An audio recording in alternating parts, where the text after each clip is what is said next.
wanje ni Kristo. Abakunzi b'amahoro, abakunzi b'amahoro ni ikiganiro mutegurirwa n'ishyirahamwe Transworld Radio mu Burundi, ifashwe mu mugongo n'umugambi Christian Initiatives for Peace CIP mu Burundi. Kaze mu kiganiro abakunzi b'amahoro.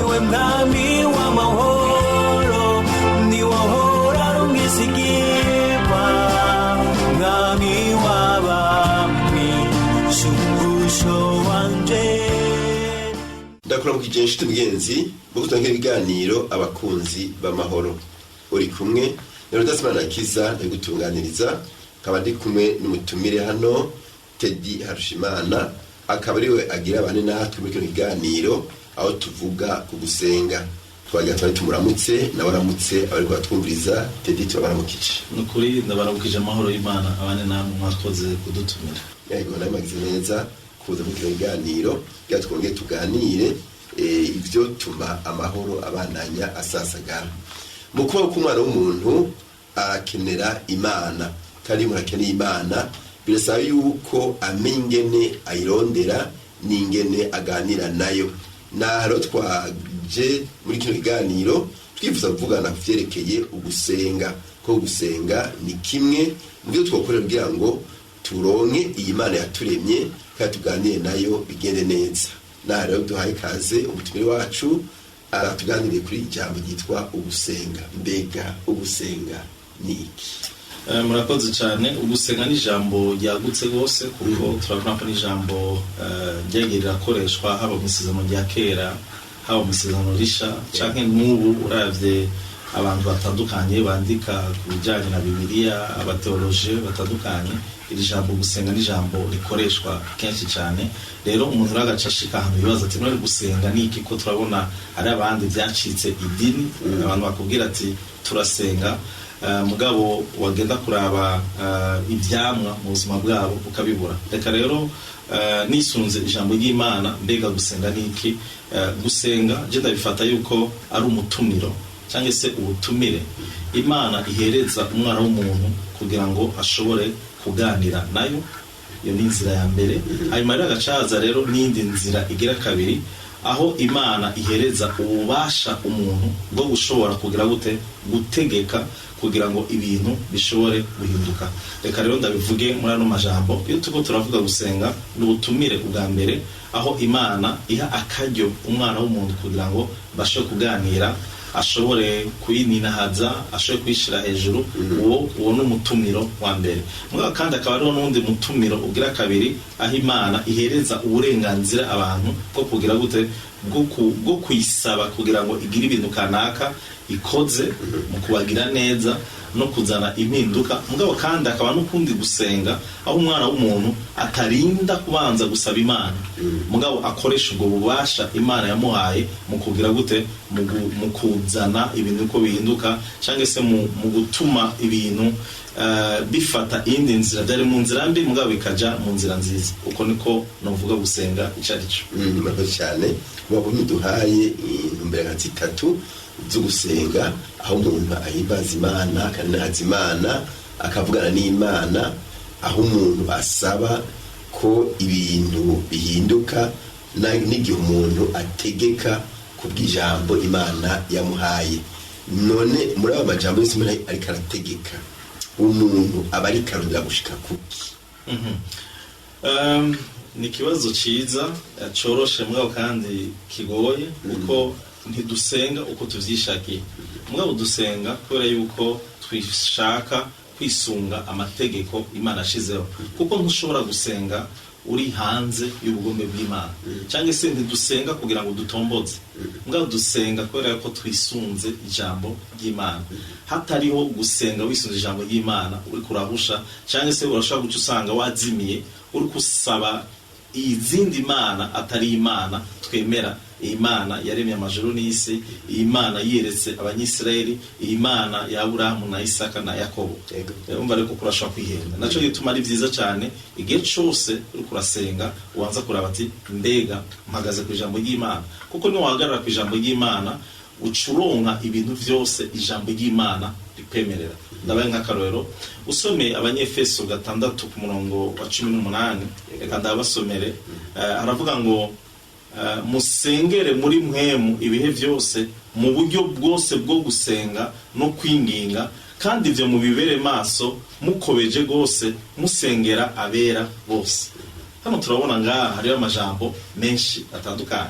Baratubwira icambere ngo musengere muri mwemu, icakabiri ngo musenge mukoresheje uburyo bwose bwo gusenga, barakoresheje ijambo bita kwinginga, ahandi nabo bakavuga ngo musengere abera bose. Murumva yuko iri jambo gusenga risi ibintu byinshi cyane ritekeye muri iryo. Naco gituma rero dukwiye kugaba iyo turiko turasenga no kumenya ati mbega muri aka kanya ndiko nkoresha ubuhe buryo bwo gusenga, cyangwa se ubuhe bwoko bwo gusenga. Koko nk'akarero nabaye akarero nk'ubu iyo ndiko ndaninahaza Imana, mba ndiko ndasenga Imana kuko mba ndiko ndayishira hejuru, kuvuga ngo simba ndiko ndayisaba ikintu na kimwe, mba nafasha akanya ko kuvuga uko ndayibona. Ni Imana yera, ni Imana ishoboye byose, ni Imana umuco n'urukundo. Umva nk'akarero iyo ndiko ndavuga aya majambo mba ndiko ndaninahaza Imana, mugabo ni uburyo bumwe bwo gusenga. Mugabo kandi ndashaka gukoresha ubundi buryo bwo gusenga. Nk'akarero mvuze ni Mana, muri aka kanya ndi imbere yawe, ndashaka yuko unkoresha cyangwa se untuma aho ushaka.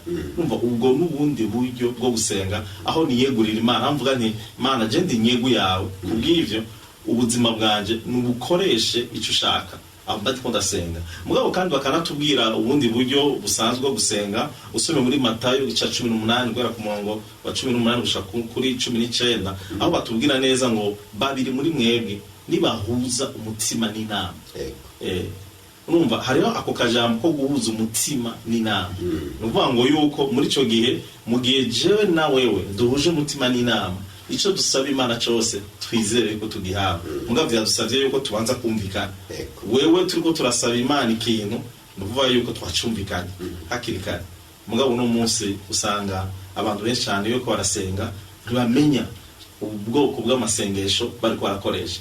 Nico bituma umva umwe asenga ariko araninahaza Imana, uwundi ariko asaba Imana yuko yomwishura imitwaro yiwe, uwundi ariko asengera igihugu. Urumva rero ugaca ruba urudavagi w'amasengesho, ugasanga rimwe na rimwe hariho n'akajagara. Mugana ngo ndababwire ngo iyi Imana yacu dusenga ni Imana y'urutonde. Iyo rero tuko turasenga rero ikintu tuba twiteze ibintu byinshi bitandukanye. Mfatiye kuri kijya cyambere navuze, tuba turiko dushaka yuko ubwa mbere twereke Imana duti Mana, nimba turiho uno munsi ni kubera wewe. Mana, nimba uno munsi ico turi turi kubera yuko ico watugize. Mana, ntitura abantu bibitangaza, mugabo Mana ivyo dufise, ivyo dutunze, Mana ni kubera ko ari wewe utubesheje, ni kubera ko ari wewe watwugura imiryango. Urumva muri ico gihe mba ndiko ndaninahaza Imana, mba ndiko ndayishira hejuru, nta kintu na kimwe mba ndiko ndayisaba. Kandi ni muri iki gihe iyo dufashe akanya ko kwibagira imitwaro yacu, cyangwa se ko kwibagira ibyacu, tukisunga ubwenge bwacu n'imitima yacu byose tukabishira ku Mana yacu, ni muri ico gihe n'Imana ishobora kumanura ubushobozi bwayo, aho ushobora kuyumva yuko yamanutse. Mugabo ntituba twabikoze kugira ngo Imana imanuke, kugira ngo Imana izidukoreko. Mugabo tuba twabikoze kubera ko dutahura neza yuko ari Imana nziza, ari Imana ishizwe hejuru. Ishoro ni ikintu cya mbere tuba dukoze kugira ngo Imana gusa tuyishire hejuru. Mugabo kandi akaba n'ikindi kigira kabiri, aho dushobora kuza imbere y'Imana tuyisaba. Ufise ikibazo kanaka, ufise umutwaro kanaka, uravuga ati hako nogenda kuririra abana b'abantu, ndabizi ko abantu hari aho bagarukira. Mugabo reka mbwira Imana, iyi Mana yonyene izi umuntu yokorako, yocishako inyisho yanje, reka bari yo mbwiye. Urumva rero ndashaka kuza imbere y'Imana kugira ngo ndayihe imitwaro yanje, mu kurindira yuko Imana nayo igira gute inyishura. Je nkayizera gusa kubera yuko nagize gute, kubera yuko nayibwiye. Mugabo kandi agacabaho ikindi kigira gatatu dushobora kwitega, ni mu gihe haba ariho akajagare aho dusanzwe turi. Nk'akaro mu muryango, ukabona mu muryango wawe haguma haboneka ibintu by'indwara, haguma haboneka ibibazo bitandukanye. Turakunda kumva nk'akaro nk'abantu b'abakenyezi usanga yasamye inda, mugabo inda ziguma zikoroka. Muri ico gihe ucuvuga ati ahantu hariyo ikirere kitameze neza, ari ubushobozi bw'umwiza. Muri ico gihe ngomba senge kugira ngo ubushobozi bw'umwiza ngire gute ndabwirukane. Urumva aho ni mu gihe mba niteze ikintu ciza, kubera ko nabonye yuko hariho impwemu mbi ziriko ziragwanya ubuzima bwanje, ziriko zigwanya umuryango wanje. Muga kandi ashaka no gusengera ikibano aho nsanzwe mba. Murabizi yuko aho dusanzwe tuba kenshi na kenshi hari igihe tubona ingeso mbi nyinshi zihari. Muri ico gihe abantu baraca bibaza bati ni kubera ko abantu batigishijwe.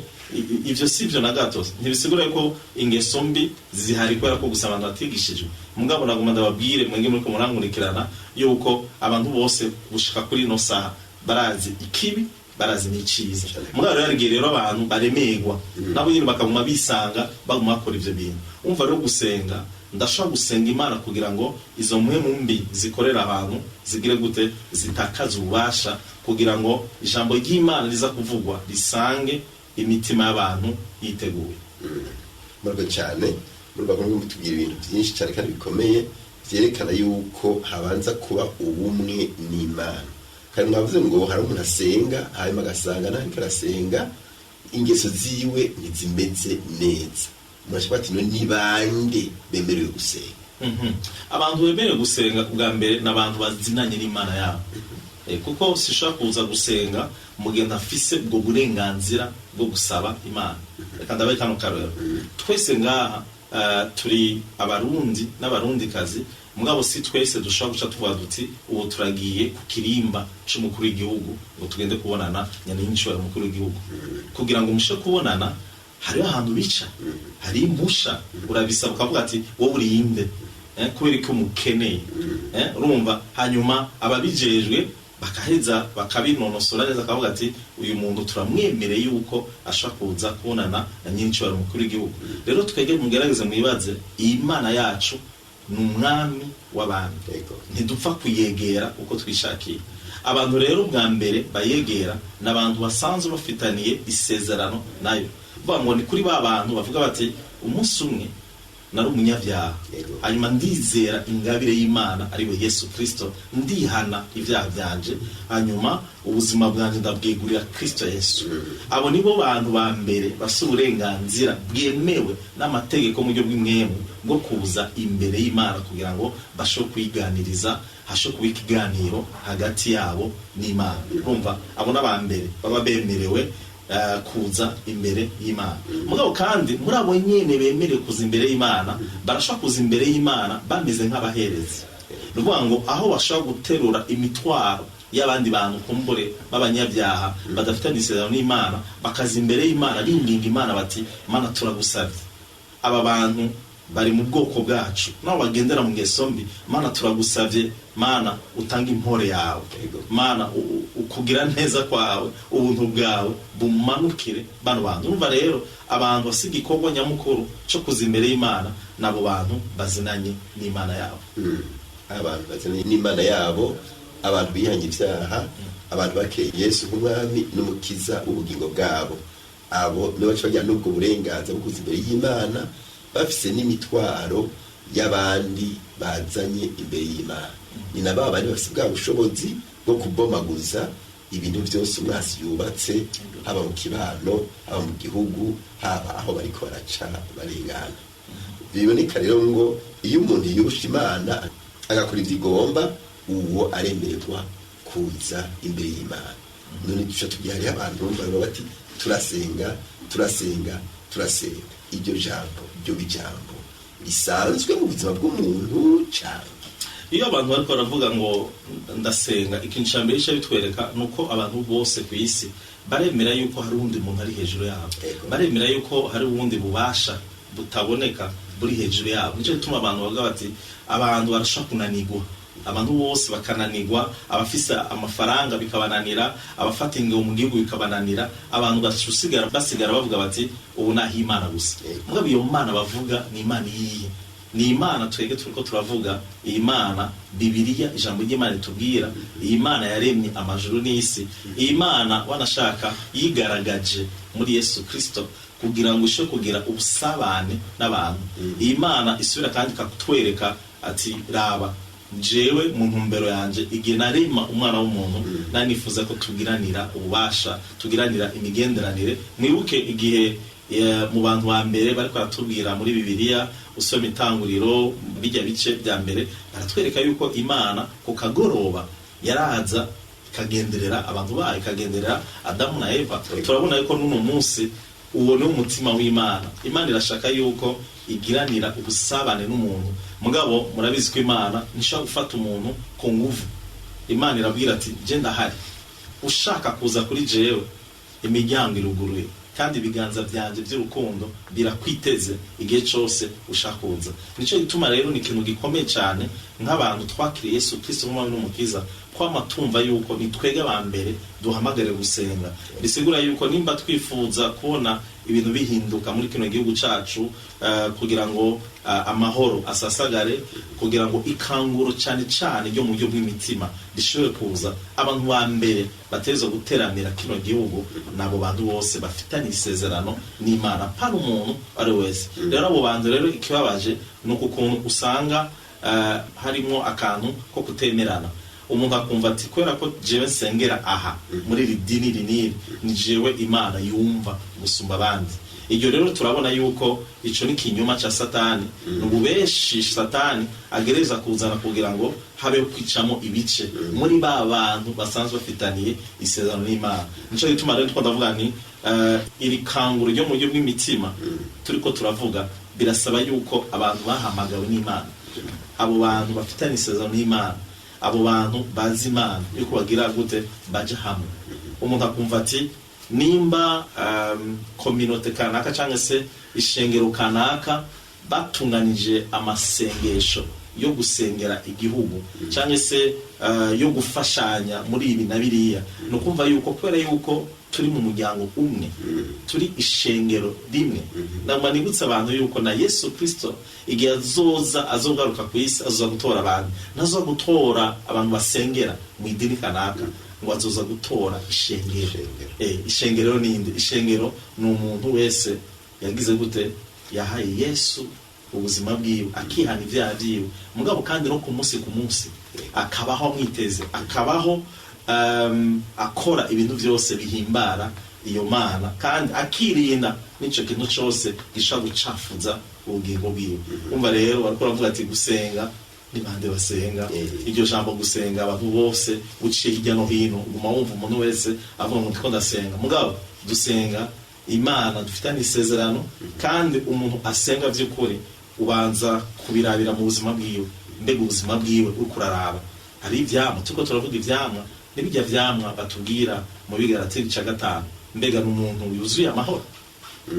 Mbega amahoro arafise mu mutima wiwe, kuko sinshobora kubana amahoro n'abandi mu gihe je ntayafise. Mbega uwo muntu afise kwihangana, mbega uwo muntu afise umunezero, mbega uwo muntu afise kwirinda, n'ibindi. Urumva rero usenga by'ukuri, ugasenga ya Mana y'ukuri, tukurabira ku vyamwa uri kurerekana. Murako cyane muri bayo ko ari jambo rikomeye cyane. Iyo tungo ribande basenga, turumvisa abasenga hariho n'abantu bose bihanye ibyaha, kandi abantu bafise ubushobozi bwo guhinduza ibintu aho batumbereye. Biboneka neza yuko iyo umuntu arasenga, cyangwa iyo umuntu yemerewe gusenga ntasenge, ivyo bimubera icyaha, kuko hari ibintu vyinjira bitokwinjiye, hari ibintu vyonona bitokononye, kubera habuze uhagarara mu gihengeri. Ngo narondeye umuntu uhagarara mu gihengeri ndabura, nabura batabonetse, rero kiba ikibazo. Ingaruka zo gusenga niziye. Ingaruka zo gusenga ni nyinshi cyane, kuko icambere urabona muri Bibiliya baratubwira ati ntituboregwe vino, cyangwa se ntituboregwe, mugabo twuzure nk'emuyere. Iyo rero abantu bafashe akanya ko kunina hazimana yabo bayishira hejuru, hari umunezero Imana ibahereza, hari amahoro Imana ibuzuza, amahoro atava ku byo bafise, atava ku kuntu ivyo mu gihugu bimeze, mugabo amahoro n'umunezero bitangwa n'Imana yo nyir'ubwayo. Urumva iyo ni ingaruka ya mbere. Hajya kuba umuntu utekanye muri wewe n'umugisha udasanzwe. Uwo mugisha nawo ni Imana utanga mu gihe uhisemo gusabana n'Imana yawe. Iyo niyo ngaruka ya mbere mvuga umwana w'umuntu agira gute yakira. Indi ngaruka ya kabiri novuga nti umuntu ashobora kuronka bivuye gusenga nuko Imana iheza ikagira gute ikamuhishurira amabanga yayo. Ni ukuvuga ngo yuko nk'akarero iyo mfashe akanya ko kuja kure gato, kuko tuko turavuga gusenga, harimo uko gusenga kuvuga ati ngomba mpebe gato ibintu nariko ndakora, nihereze nimba ari isaha, nimba ari minsi, nimba ari minota, kugira ngo nshobore gusoma ijambo ry'Imana, mugabo kandi bivanye n'ico nahishure mu ijambo ry'Imana nshobore gusaba Imana. Umva rero muri uko gufata akanya ko gusenga, Imana irampishurira amabanga yayo, nkamenya ibintu imbere y'abandi bantu. Nk'akarero usome muri Luka 6:12 baratubwira ngo yuko ngo Yesu yagize gute, ngo yagiye ku musozi wakesherezaho. Usomye imirongo ikurikira, kubera yuko yafashe akanya ko kukesha ari kumwe n'Imana Data, ivyo byace bimutuma amenya bajya bigisha 12 abari, akamenya amazina yabo. Nuko yabanje kugira gute kwikebukana, agenda ahantu. Umva rero natwe rero indi ngaruka rero kuri bano bantu bakinukinjana, nuko Imana ishobora kukubwira umugambi igufitiye ku buzima bwawe. Imana irashobora kukwereka ibintu binyegeje utaruzi.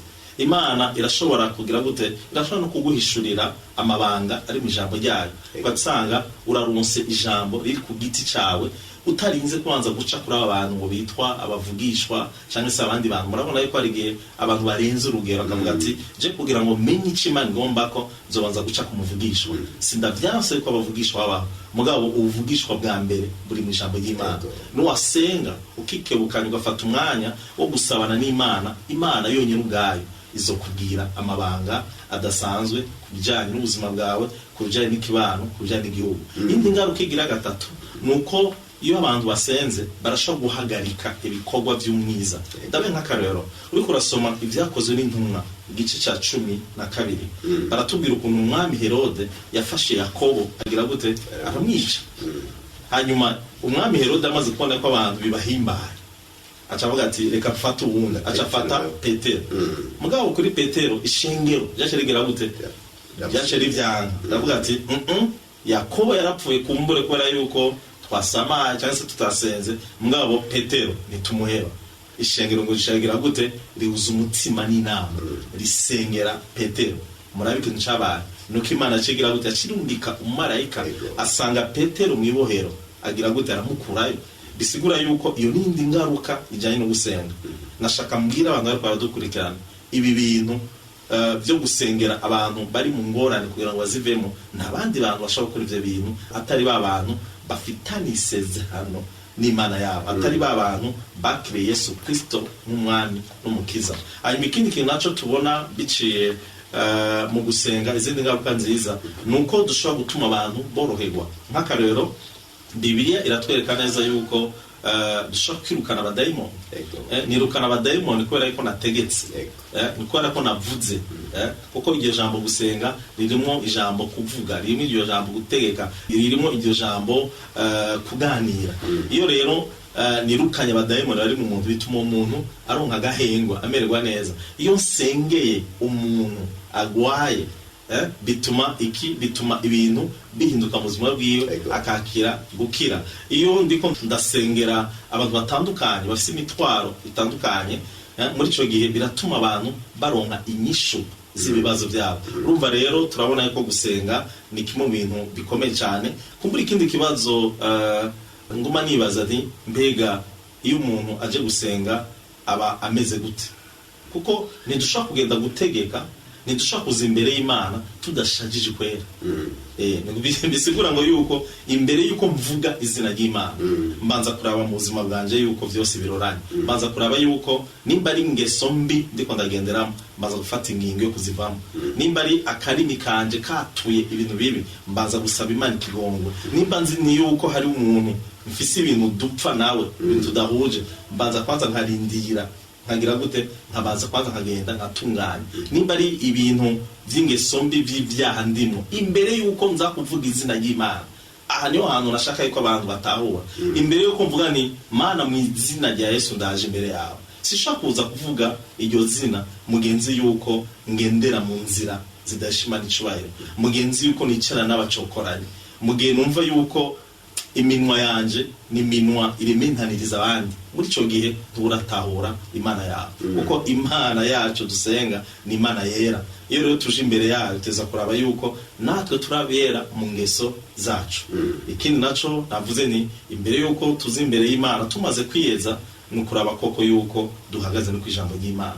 Hanyuma ikindi naco dusha turaba ni mu gihe kenshi cyose Imana imbwiye muri uwo mwanya wo gusenga ntegereje gusaba Imana ubwenge. Imana iki kintu wambwiye ni kiraba ubuzima bwanje canke ni kiraba aba bantu nasengeye, mbega nimba kiraba abantu nasengeye Mana umbwira ngende kukibashikiriza canke se umbwira ndakibasengere kugira ngo ibintu bigire gute bihinduke mu buzima bwabo. Umva rero nako ndavuga rero ku ngaruka ziri mu gusenga ni nyinshi cyane, ziratuma turuhuka imitima yacu, ziratuma tuzura amahoro, ziratuma dusengera abantu bakaruhuka, ziratuma imitwaro y'abantu ibavako, ziratuma ibihugu bigira gute bihinduka kubera yuko twafasha akanya ko gusambura impwemu mbi zari ziganje hejuru ico kirere. Mugabo kandi uko gusenga kuranadutuma natwebwe ubwacu tumenya amabanga yihishije y'Imana. Murabe cyane ni kuri ako kamo umutwe wacu ateye ariko batwumviriza kingero kikuze biremana bameze. Turangije kuri kiganiro cacu dushimira umutwe wacu ku mwanya uraheze, ariko ntibyano kizokurikira tuzomwe dukwiye gusengera igihugu. Rero turakingurukiye umutwe wacu bakingurukiye. Murakoze cyane kwa mwadutumye. Yego turagira rero barutse yompi twizeye neza ko bafashijwe na kiganiro aho haguruka usenge karusengo wiyejeje Imana nayo izokwishura. Yesu nabahezagire. Ufite ikibazo cy'unganira telefone 71 204 197 canke 69 499 619. Iyo rayisanga ko WhatsApp urashobora gusanga naho dukorera. Nimero ya mbere ibara ryitiriwe Gerard nimero 27. Mugire ibihe vyiza naho butaha. Niwe mwami w'amahoro, niwe hora rumwizigirwa. Ico cari kiganiro abakunzi b'amahoro mutegurirwa n'ishirahamwe Transworld Radio mu Burundi bifashwe mu mugongo n'umugambi CIP mu Burundi. Ukaba nawe ugomba kutubaza cyangwa kutwunganira, ushobora kutwandikira cyangwa ukadutelefona wanditse ukoresha agasanduku ka posta 1140 i Bujumbura canke email twrburundi@gmail.com canke naho ukatwandikira ubutumwa bugufi kuri telefone ngendanwa inomero 79 387 199. Iyo telefone urashobora no kuyitwandikirako kuri WhatsApp. Mu masaha y'akazi urashobora kudutelefona kuri 22 24 26 57. Tukaba tukwikibanuye naho ubutaha.